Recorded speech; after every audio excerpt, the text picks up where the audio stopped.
Hey everybody, it's Tia here I'm Kim. another episode of Masks Off. And as always, as you know, we don't have a plan for our podcast until the day because we want to show up real and authentic and with our true self and as vulnerable as we possibly can. So today we are talking about pushing ourselves.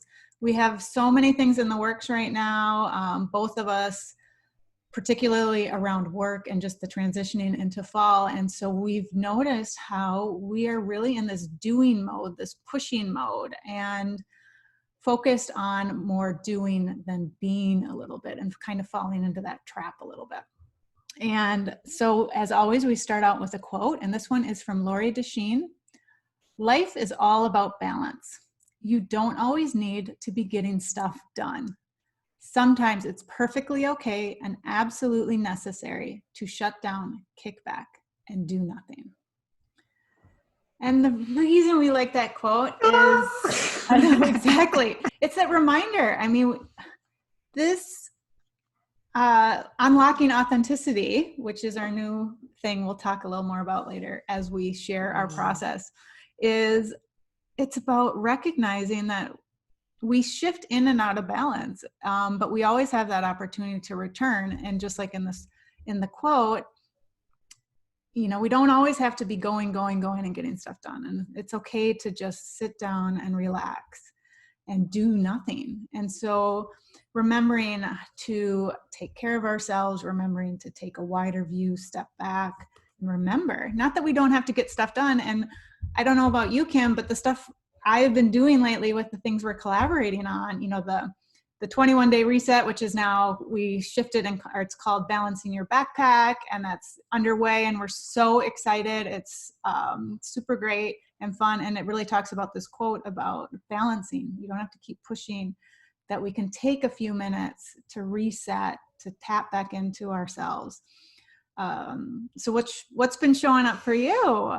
Yeah, well, let me just start by saying I can't wait until Balancing the Backpack starts, which is October 12th, right? Yeah, which I think this is released on October 13th, so we're underway Now, actually. Okay. So even though it's pre-recorded, Thank God I need it.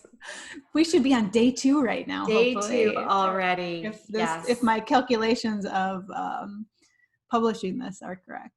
But yeah, I need it too. So can I just say with this quote where it says it's perfectly okay and absolutely necessary to shut down, kick back, and do nothing. That is incredibly difficult for me to do. Because right now or always? Always. Okay. Always. I do it sometimes because I know that it's for my well-being and my greater good. Right. But it's hard. Even when I just sit back and do nothing, kick back, my mind is still going on what I need to do or what I have not accomplished. So resting for you, sitting in that quiet space is a challenge. It's very much a challenge. Do you feel that when you take the time to meditate? Or are you able to ease into that space a little easier because it's, you know, the incredible value of taking even just a few minutes to do that? Or is it related to that too? Or just like, I just need to sit and rest for a minute and you're in the to-do list? I think I can ease into it a little bit more when I meditate. Although when I get on the thought train, while I'm meditating, the thought train is what I need to do next. It's always what I need to do next. When I'm done meditating, I need to make sure and remember to do 100%. 100%. Yeah. So I'm always pushing. I'm always pushing. The only time I think I really can just let go and just really breathe and relax into being a human being rather than a human doing is when I purposely put myself in nature. So when I was young, and I know I shared once before, growing up going to my aunt and uncle's place on the lake. Right. And I always go back to this time in my life because it was so profound and so meaningful for me. It was when I 100% connected with nature. And when I would go out on the lake, whether I was on a float or in the rowboat or whatever, and the lake was so calm and so still, like glass, you could just look and see your reflection. And I could just feel the stillness that was beneath the water and in the water. Like there's, even though I was a young girl, there's some, like, I just connected and knew that that stillness, that being was who we inherently are. And that's how we're supposed to come into that is how we came into the world as a baby. And that's like how to just be. So the stillness of the lake was reflecting your inner knowing and your inner being. And it was that reminder of this is home. Absolutely. I felt so home. So then fast forward. Oh, go ahead. You were going to ask a question. So I guess maybe you'll address it in what you were about to say, but it makes me think, if you were to go find a still lake right now, would it be as easily accessible for you? Yes. It would be. Okay. So that's like your home. That's like that's your my home. So right close to my house is it's a reservoir. It's technically called a reservoir, but it's like a pond. Yep. And I have been going over there more lately. Good. And when I'm there, I go right back to that feeling. So it's like this incredible, I guess I can call it, it's a tool for you. It is a tool. It's in my backpack. Exactly. It's a tool in my backpack. Exactly. Do I open my backpack and say, let's pull out going to the pond as often as I could? Probably not. But then there again is the perfection piece of saying I'm not doing it enough. Do I go every day? Pushing yourself. It's the pushing myself. Like the inner dialogue. So this is what I was talking to you about this morning. It is the inner dialogue that is what gets in the way. And that's what's weighing me down in the backpack is the inner dialogue. Yeah. The inner dialogue is there's no time to go over to the pond.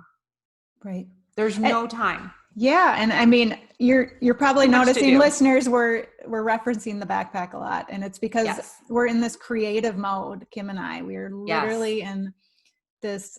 So the Balancing Your Backpack that's just started is the free program. It's not too late to sign up. We'll post the link again. It's in our Unlocking Authenticity Teachable platform. Our new school. We're super excited Unlocking Authenticity. We're so excited.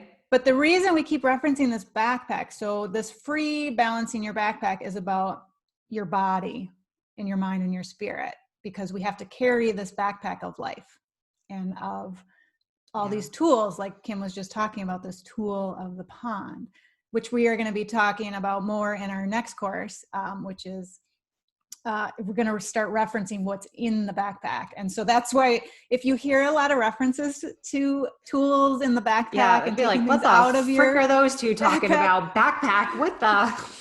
It's our creativity is just hang in there with us, people. So you're likely going to hear references. So bear with us. Maybe it's going to pique your curiosity a little bit, because we're just super excited. So, so and it's bringing so that up to me. It's so exactly. And having that visual of this backpack is really helping me to articulate and clarify what it is that I'm experiencing, which I said to you, like this past week and months, I have been doing this pushing myself, and I have a lot of FFTs, which we have talked about before. From Brené Brown. In when she started her podcast, Unlocking, what is it called? Is it Unlocking Authenticity? No. Otherwise we'd be in trouble. We'd be copywriting. Unlocking. I'm looking it up right now. Keep talking. I'll find it. So she referenced when she started her podcast of Unlocking Us. Unlocking Us. That's it. Unlocking Us. She talked about FFTs, which is first effing time that you do something, and how overwhelming, scary, new, vulnerability, courage, all of that. Exactly. Resistance when you do something for the first time. particularly for those of you who are like me, a perfectionist, and you want to get things, and not that you want to, but you have a mindset of you have to get things done perfectly right away. Exactly. On the first time. There's no like room for this whole growth and fail and learn from failure when you are in a perfectionistic mindset. Right. And there's a lot of push and a lot of I'm not doing enough. And that's what I have been experiencing and feeling utterly exhausted. And I shared with you that I feel like my brain is all over the place. Right. I'm trying to manage and balance. And it's not just even with the business and the new stuff. This is a pattern for me. It's a lifelong pattern of push, push, push, do. You have to do more, not doing enough. And so and I feel like it is really coming up to the surface, because as I'm doing my inner work, I'm doing a lot of dredging, right? When you dredge the river and you're bringing up all the crap from underneath, right, it's going to come to the surface. That's what I'm doing. I'm dredging. So up comes the perfection piece. And can I just share with you an example of please, this pushing and perfection? Because I'm sure many of us can relate to this. And so Yeah. I think it's helpful to have those examples. I think it is too. And that's why I share all my examples with all of you. I think it helps, and it helps me. So, and particularly if you're a parent, but even if you're not, you can probably still relate in some way. Mm-hmm. So my daughter just started college a month ago. She's been there 1 month, and she started out very, very strong. She loves being in the new city. She loves her room. She loves her classes. She was doing great. And she still is doing well, but just as with any new freshman, there's that period of things are good, and then time sets in, and then the little homesick starts to set in. Exactly. And my husband and I felt she was slowly and gradually falling back into one of her patterns of, just kind of isolating and not putting herself out there a ton and spending more and more time alone. Mm-hmm. And then I would get into, well, did you join this club? Well, what about this club? Did you know that you could go into the career center? Did you know there's this resource and there's that resource? And don't you remember when we did orientation and they said there's this and there's that?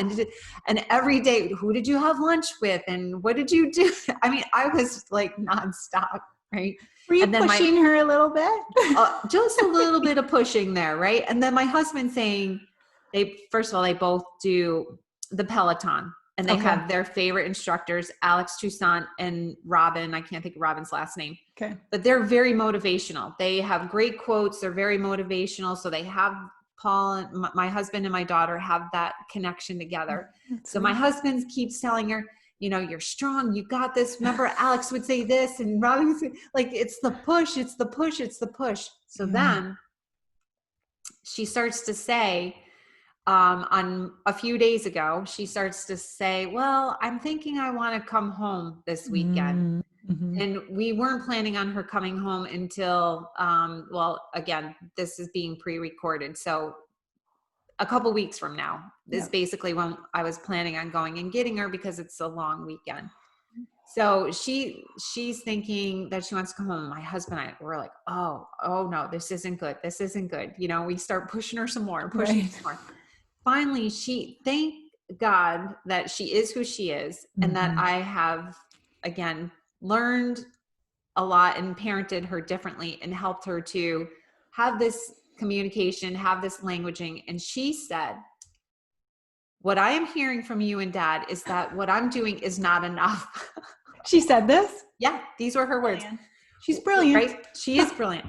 What I'm hearing from you, from your messaging is that what I'm doing is not enough. And I'm telling you that I am doing the best that I can do right now. And I just need a breather. I just need a breather. I know that I have to keep pushing, or I know I have to do blah, blah, blah. And so I say all that to say that how we are modeling for our kids and how we can take our own stuff, like my own perfectionism, and perhaps my husband's perfectionism, and we can put that on our children. Definitely. And that's how generational patterns are formed. Exactly. It's not that we're doing it on purpose. No, it's not conscious. It's not at all. And I'm even aware that Usually. I was doing it, but even still, we thought our intention was, our intention is coming from a good place. We want to just do what we think is best for her. We want her to be well adjusted. We want her to be happy there. And, so we're coming at it from a good place, right? But not, and I went into more anxious, fearful mode, where my husband went into like, what is wrong with you mode. But either way, both are coming from a perfectionistic mindset. Right. And it's just push, do. She's like, I've been going nonstop for a solid month. I bet she I've moved to a new city. I'm dealing with coronavirus. I have made friends. I'm starting classes. I've, blah, blah, blah. And the list goes on. And you keep telling me, Mom, how well I'm doing. And then I'm hearing, but not enough. Right. Well, and it brings you back to this quote, right? It's all about balance. And sometimes it's absolutely necessary to shut down, kick back, and do nothing. And that's what she's like. She's holding the mirror up saying, I need to kick back and do nothing. And the mirror is to you like, maybe Mom, you need to take a step and kick back and do nothing. 100%. And she was even honest to say that like, for the weekend, I just want to crawl in my bed and I just want it to be easy and comfortable. Aww. And I just want to crawl in and let it, and let it be. So she needs that little reset. She needs the reset. And so I just feel like, and so then just watching myself with how much I'm pushing myself. And I keep saying that, like, I'm going to carve out time on the weekend to take a ride in the country or to go do this or to go do that. That is like just kicking back and doing nothing. And I have yet to carve that out. It's telling. I'm aware, and I know that I need to really just take a break from this perfect, perform, and please, because that's what I'm feeling with all of this, even in my personal life. Forget about just what I'm doing in my business professional life, but my personal life, I'm like trying to do my inner growth, like got to work on my inner growth, got to work on being a better mom. I got to work on being, with my relationship with my husband, got to work, push. It's exhausting. And you're not in flow. You're in a checklist do list. Yeah. Versus you can still have that intention and I don't want to say achievements. I'm not grabbing the right word right now, but you can still have that desire and that push for growth, but it's the energy of what the push for growth is that you're putting on yourself. Exactly. So it's not that you don't have that. It doesn't, you don't put it away and just be like, whatever, I'm not going to do anything. Yes. No, you still have, but it's the leaning in and trusting that, okay, I'm going to work on this right now. And now, you know what? I just need a break. Or, exactly. I did that for 20 minutes. Now I'm going to shift gears and I'm going to go down to the lake, the reservoir, and go look at the water. I am thinking maybe what Brene said, and we talked about this just a couple episodes ago, the healthy striving versus perfectionism, because we do still need to, again, it's not do or produce. You always say this, we live in the world of form. There are things that, we just do need to get done. That's just a matter of life. So we're not saying like, I'm not in any way saying go to the other end, swing to the other side. Healthy. Because that's not healthy. And just like completely just give up on everything. Right. And become a procrastinator and just avoid all responsibility. And I think we are going to talk about this even more in the next episode as well. But just to kind of mention it, that what I was mentioning to you this morning is how to just drop into the task or the activity by just feeling into it and just trying to feel joy while I'm doing it. And you can feel frustration while you're doing it too and still be in flow. So what I'm hearing you say, and like you said, we'll talk about it more in the next episode, is it's really getting out of your head and dropping into your heart. And we talk Yeah. about that, you know, in parenting, we talk about that in coming back into your inner knowing. And it's the same for doing stuff too. Are you dropping into your heart and, you know, oh my gosh, I have a lot to do, but you know what? I'm going to focus on this one thing right now. Even if it's frustrating and hard, I'm going to lean in, I'm going to work Yes. for 20 minutes, and then I'm going to take a step back and rebalance. And maybe now I'm going to work on the creativity, exciting things that light me up. And then I'll come back to Right. the thing that doesn't light me up, but it still has to get done. So it's the Yes. flow of, you know, we can push up against the wave and try to fight it, or we can flow with it. It's like the rumbling of the wave where it gets all tumbly and foamy. You know, there's a lot of energy there, and it may not feel Yeah. very comfortable if you're in there and it hits you. But then if you just lean in, it's like, okay, but then now the still and the calmer is going to come back. So we can vacillate between the both. It's not staying Both. stuck in either.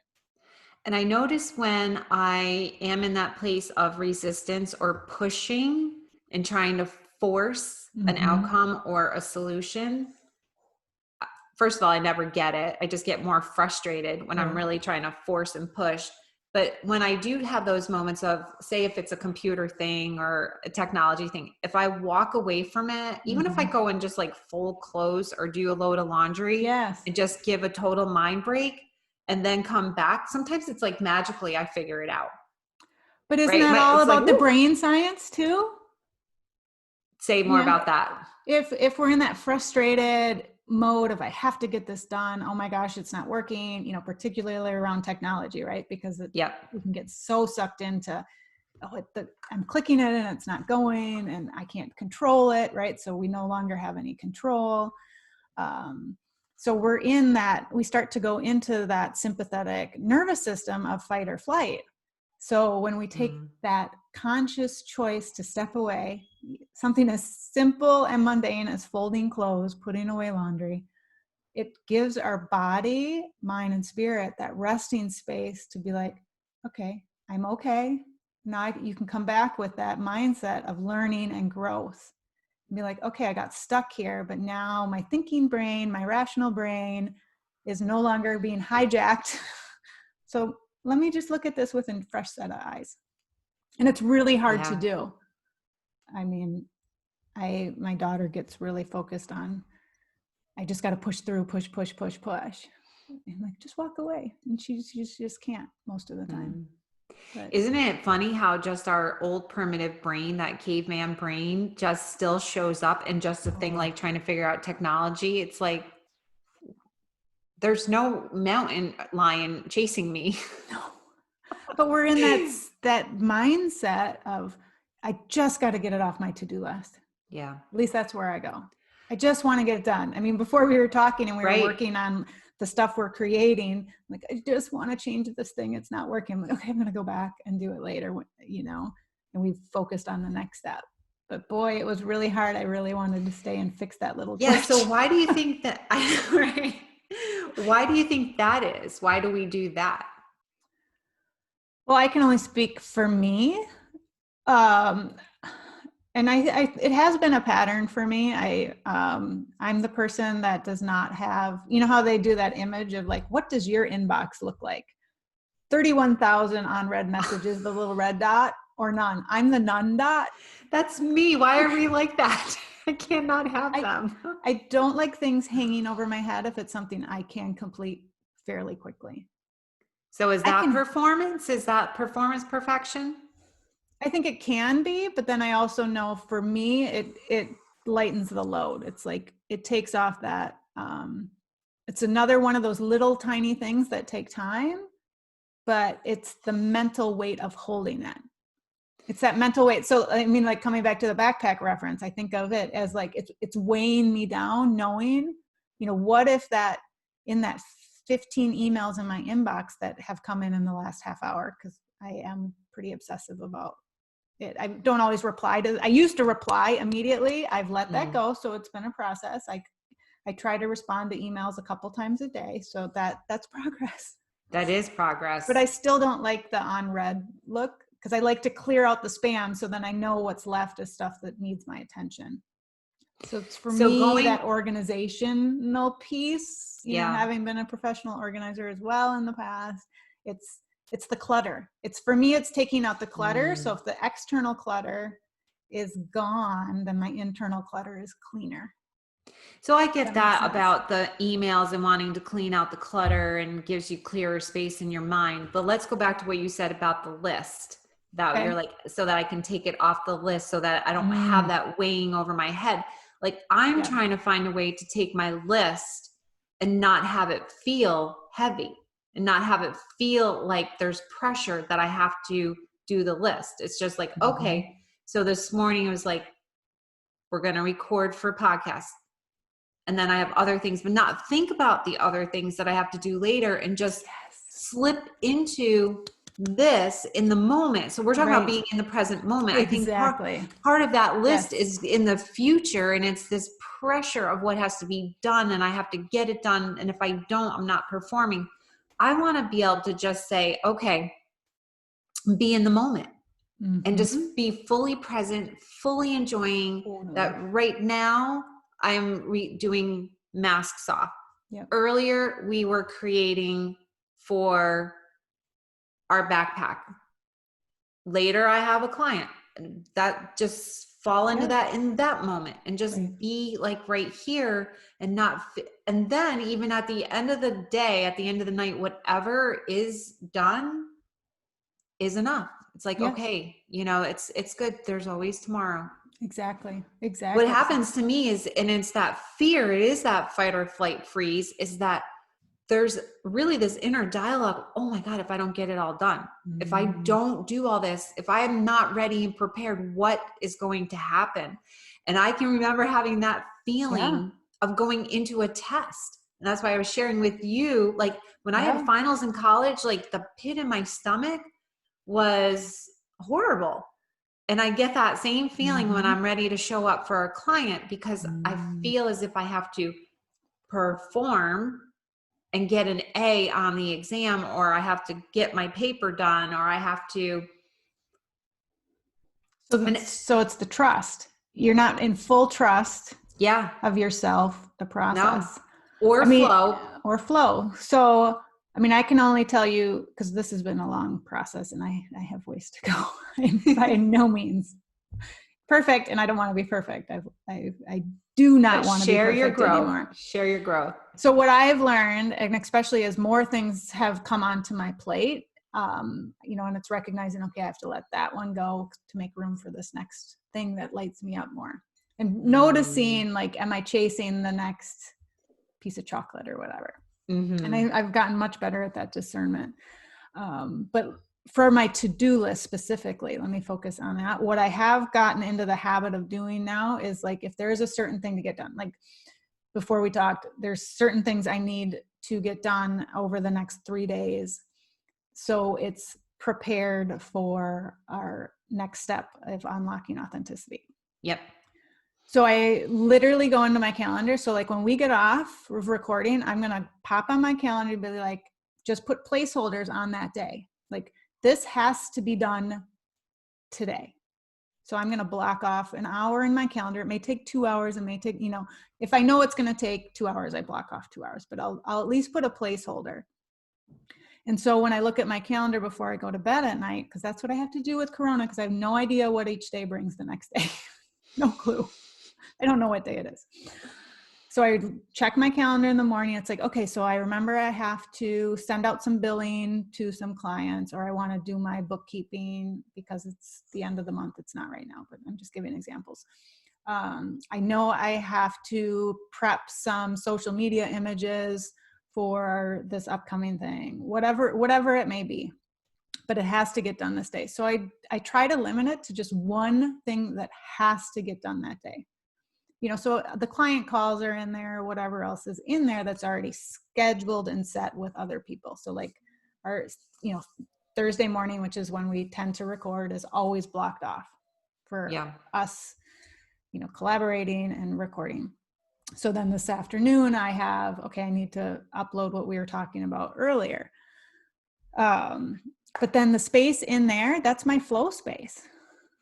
What do I want to work on today? Where's my creativity line? Is it, I'm going to focus here. I'm going to, you know what, I'm going to go do some laundry or clean the toilet, you know, whatever mundane thing. And it's given me that flexibility, because I used to be really regimented with my to-do list.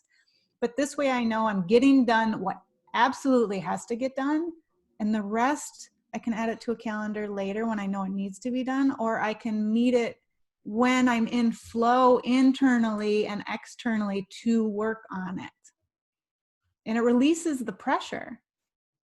So the things that have to get done are literally scheduled. The things that are on the ever-growing to-do list, right? Because it just keeps growing.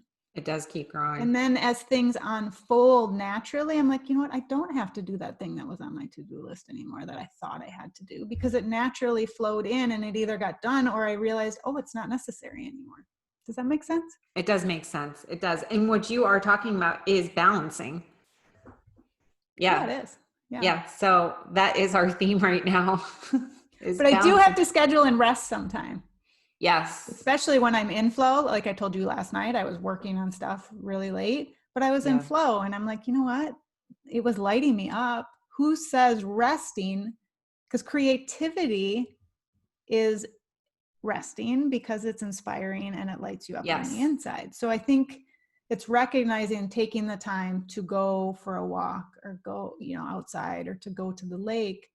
We need to schedule that in, and also recognize that sometimes what lights us up may be producing something too. And can give you energy. Yeah. Yeah. Which is the flow. Yeah. Awesome. So you started to mention that's an antidote to the issue that we talked about. And we're going to talk about that more in the next episode. So that we talked about the issue, we talked about the problem, and then we're going to share with you in the next episode more of what you can do, what I can do, what we can all do to help offset this perfection pushing, human doing FFT stuff that can weigh us down inside our backpack. There, I've just thrown them all together. Beautiful summary. Yes. So thank you everyone for listening to the podcast. And as Tia mentioned, there still is time if you want to sign up for the 21-day backpack. It's completely free. We would love for you to join us. And also, thank you for your support on listening to us and watching us. Thanks. Bye.